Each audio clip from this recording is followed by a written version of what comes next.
Olá! É ótimo poder contar com a sua companhia na aula de hoje.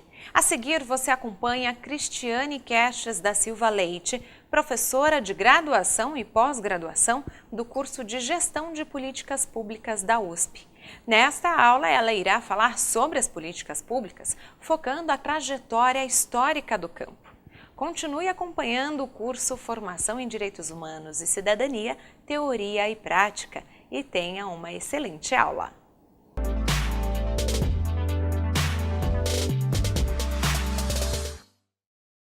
Olá! A ideia dessa aula é a gente discutir políticas públicas, né? A gente vai recuperar elementos históricos da construção do campo das políticas públicas a partir do olhar da ciência política. Então, qual que é a ideia? A gente discutir historicamente o momento que o campo se institucionalizou na maioria dos países, pensar um pouquinho as primeiras ideias do que a gente chama de precursores, a ideia de ciclos de políticas públicas e depois os vários avanços que aconteceram no campo nas décadas subsequentes para a gente entender, então, a complexidade das políticas públicas no capitalismo contemporâneo, enfim, nas democracias representativas, tá? Então, pegando o momento central, que seria o momento de meados do século passado, de formação do campo das políticas públicas a partir da ciência política. Qual que é o contexto histórico que a gente caracteriza como sendo um elemento de pontos de inflexão, elementos de pontos de inflexão da formação do campo, né? O momento do contrato social do pós-guerra, o momento do estado de bem-estar social, o momento em que a gente pode falar do ponto de vista de pensamento econômico, no que a gente chama, do que o economista Albert Hirschman chama de hegemonia do paradigma keynesiano. Esse momento histórico foi um momento de reconstrução do capitalismo nos países desenvolvidos, né? Foi um momento em que o que se colocava? A expansão do Estado para garantir as bases de reestruturação do capitalismo, né? Ou seja, a gente tinha o quê? Ampliação do gasto público, centralização administrativa e uma série de questões do ponto de vista governamental começaram a surgir do ponto de vista de problemas, né? Ou seja, é preciso conhecer o impacto da ação, já que a ação é fundamental, é estratégica. É preciso controlar os burocratas e os implementadores que se multiplicaram, na realidade, dentro da máquina pública para dar conta desse processo e alinhar as ações. Então, uma série de questões ligadas a planejamento, gestão de informação surgiram a partir dessa mudança política fundamental de meados do século passado, né?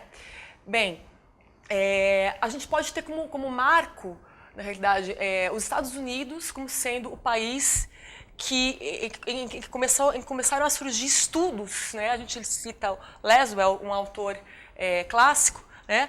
Preocupados em abordar o que os governos fazem, né? Essa parece uma questão trivial atualmente, mas naquele momento não era, né? O que os governos fazem, como fazem, né?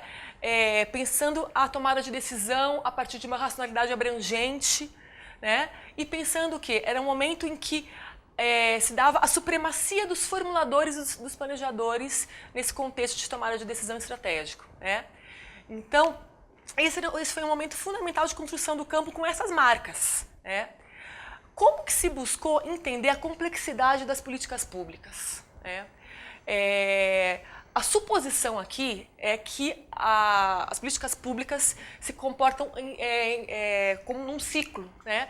Com sequência definida, com linearidade, desde uma racionalidade também abrangente, conhecida, né? Enfim, então os problemas, como são percebidos, como se chega à agenda, como que os atores formulam os temas da ação pública, como que se dá a tomada de decisão nas instâncias políticas do executivo, do legislativo, passando pelo judiciário, né? Como que os administradores implementam as políticas e como elas são avaliadas.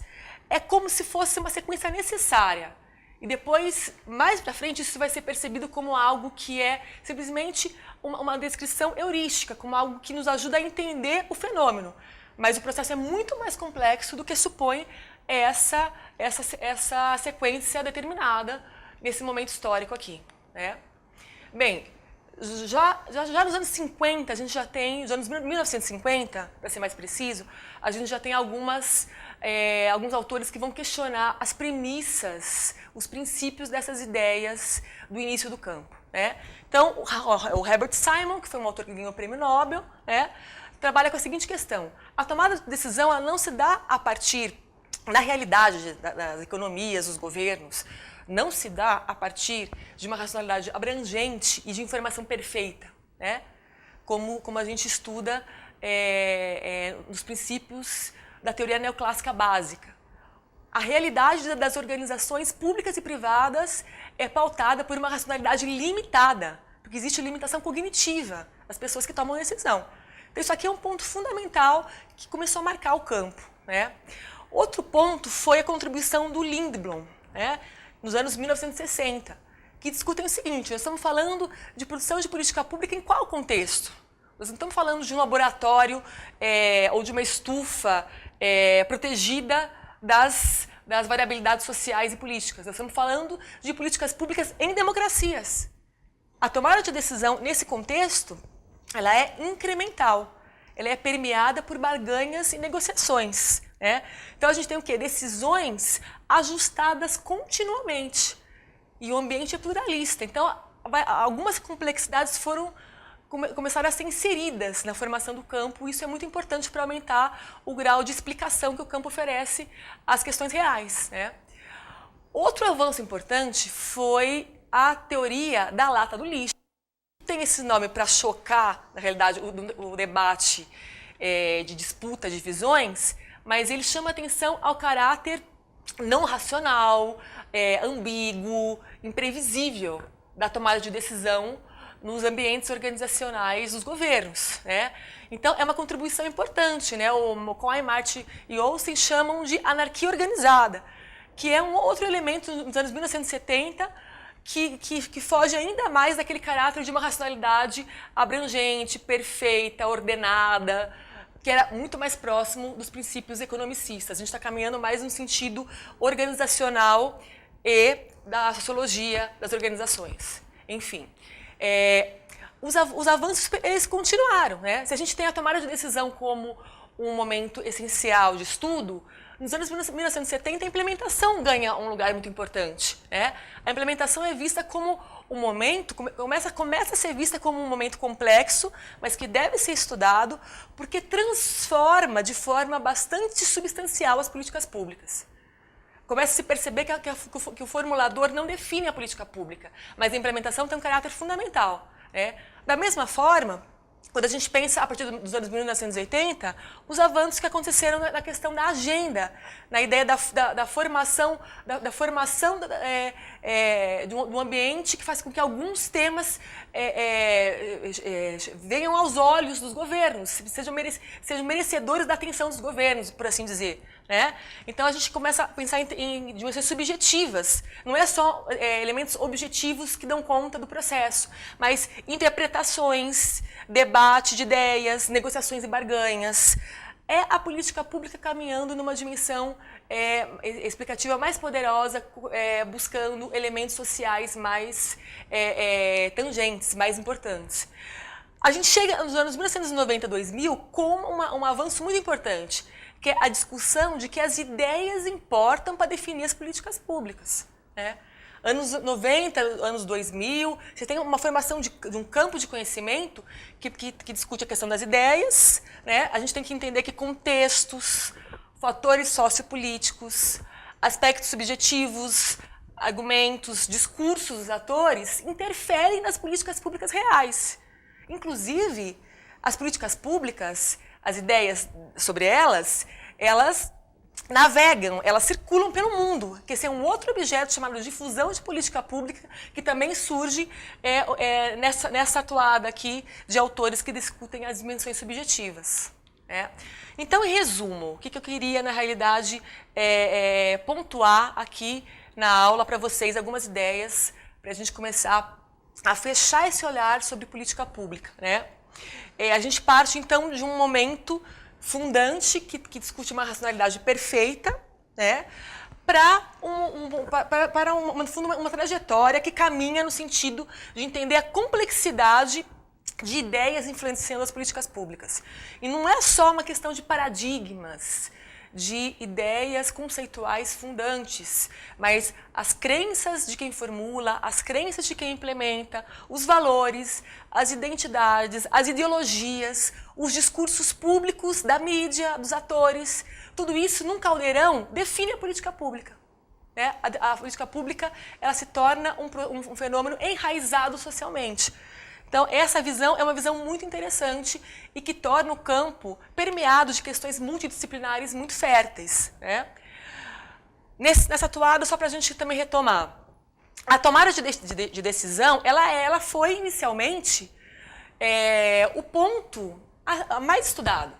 Porque a questão aqui no momento da implementação das políticas keynesianas era dar conta de entender como que os governos fazem o que fazem, planejando, enfim, alocando recursos de forma eficiente, mas sempre no sentido de ampliar as capacidades estatais dos estados. Né? Com o tempo, nas décadas subsequentes, a gente tem implementação e formação de agenda sendo objetos que vão ganhando espaço nos estudos dos analistas de políticas públicas. Como que algumas questões tornam-se objeto de estudo? Por que se estuda a pobreza de forma tão importante, dos anos 80, 90 para cá, e nas décadas de 20 a gente não falava de estudo da pobreza nos países, a gente falava de outros assuntos. Né? Enfim, então, historicamente, como que esse processo se deu? Tem uma construção aí que envolve esse enraizamento social. A implementação também torna-se um objeto importante, como eu já falei, que transforma as políticas públicas, né? As instituições e os atores, que depois eu vou aprofundar na próxima aula um pouquinho, os elementos da implementação para entender as políticas sociais. Tá? Bem, a ideia do ciclo, ela inicialmente pensava-se que refletia a realidade da produção da política pública, né? Só que isso, a complexidade das administrações públicas, das organizações que trabalham junto ao Estado, da própria sociedade, das pressões sociais, dos movimentos, de todo esse caldeirão de processos, né? Na realidade mostrou que isso é só uma ferramenta heurística, que a gente chama, descritiva. Descreve o processo e separa os elementos para a gente entender, só que não necessariamente explica.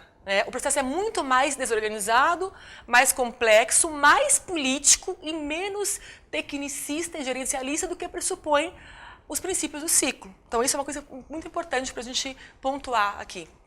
Né? Bem, tem uma linha histórica que eu queria que ficasse um pouquinho para vocês no final da aula aqui, que é essa linha de deslocamentos dos conceitos, né? Então, de 1940 a 1950, um campo que surge com princípios behavioristas, com essa ideia de racionalidade que eu falei, da ideia de estudar o processo decisório centralmente, para um campo que, a partir de 1960, 1970, o incrementalismo, pensar tomada de decisão em democracias, e o que isso significa do ponto de vista, né, da natureza do processo de decisão, pensar conflito político como algo constitutivo, não como algo anormal na política pública. O conflito é inerente, né, à política pública. Então, essa ideia começa a aparecer aqui. Né? A gente tem questões irracionais que pautam, do ponto de vista de racionalidade, a ideia da implementação. E nos anos 80, 1990 e 2000, você tem, na realidade, uma aproximação ainda maior do campo da política pública com outras áreas de ciências sociais aplicadas, que é muito interessante. Então, a gente tem elementos subjetivos, históricos, contextuais, avaliações menos racionalistas. Se a gente pensa em avaliações racionalistas, gerencialistas, no início marcado pela ideia de eficiência, a gente pensa mais em pensar mudança social, observando as camadas, né? Ou seja, observando elementos sociais de mudança um pouco mais subjetivos. A subjetividade da mudança social em política pública é fundamental para a gente pensar o impacto da política pública, né? A questão da efetividade também nesse campo. Né? Enfim, então a gente fica, na realidade, com um conceito de política pública, mais recentemente, talvez o mais atual, que eu posso dizer para vocês que traz algumas questões interessantes. Então, assim, a política pública, ela é um fenômeno social, ela é um processo que envolve um encadeamento de ações, mas ela é fruto de um legado de escolhas políticas passadas. Isso é fundamental. Então tem uma dimensão histórica aqui que interfere e explica de alguma forma as políticas públicas, por que elas são decididas, por que elas são apoiadas em algum momento do tempo, né? Outro elemento que a gente pode diferenciar, que ganhou importância no campo nos últimos anos, quando a gente pensa em análise cognitiva e pós-positivista, né, é a dimensão de ideias. Então, assim, crenças dos atores, tanto dos formuladores como dos implementadores e dos beneficiários, os valores, as narrativas que são produzidas, as histórias causais que são produzidas para os atores defenderem suas posições, os paradigmas, né? Ou seja, as ideias teóricas vinculadas a campos científicos que estão na base das políticas públicas. Tudo isso é importante para a gente entender essa conformação. Da mesma forma, os atores, as suas disputas, tanto individuais como coletivos, os movimentos sociais, as organizações, né? E as instituições, né?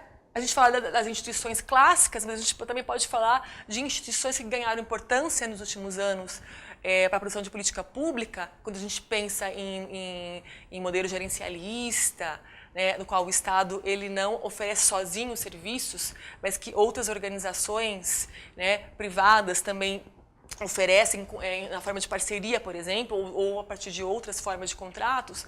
Então, essas instituições elas vão ganhando também importância no processo, para a gente entender as políticas públicas. A ideia aqui é que nenhum desses quadradinhos explica isoladamente a política pública. O interessante é a gente observar o conjunto articulado para entender. Então, eu vou dar um exemplo agora, gente, pensando o SUS, o Sistema Único de Saúde, né? Como é que a gente pode encaixar aquelas categorias explicativas anteriores para interpretar o SUS, né? Então, a gente tem o quê? A ideia de um modelo hospitalocêntrico curativo no passado, e a gente tem o quê? Uma disputa do acesso básico e do acesso via mercadoria e clientela, dois modelos, né? E uma imagem pública do SUS sendo um sistema ineficiente para os pobres, que é vinculado de forma muito forte pela mídia no Brasil durante várias décadas, né? Ou seja, é uma coisa que interfere na forma como o SUS, por exemplo, pode obter recursos, né? Os atores centrais envolvidos no processo, o movimento sanitarista, conselhos de medicina, indústria e as instituições, né? Os ministérios de saúde, secretarias, a ANS, as internacionais, a OMS, o sistema de justiça. Então, tudo isso num caldeirão explica, de uma certa forma, a conformação contemporânea do Sistema Único de Saúde nos últimos anos. Enfim, eu acho que são elementos que permitem a gente entender um pouquinho. Eu vou aprofundar na próxima aula as questões de implementação vinculadas a políticas sociais. Então, a gente vai ver essas questões sendo aprofundadas no próximo momento de encontro nosso aqui. Obrigada.